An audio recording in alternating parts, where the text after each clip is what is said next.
বঙ্গমাতা হলে ইনাফ, সেন্ট্রালের পদপ্রত্যাশী মেয়েরা ছিলাম, তাদেরকে না বলে কেন ছাত্র দলের একজন জিএসের আশা লাগলো, এইটা আমাদের এখন বড় কনসার্ন হয়ে গেছে।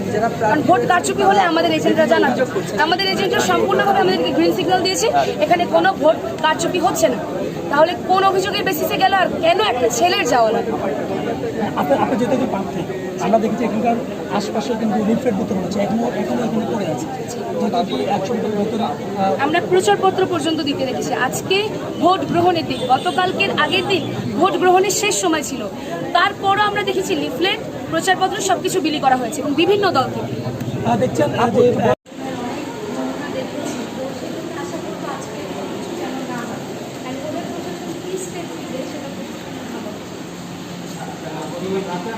অভিযোগ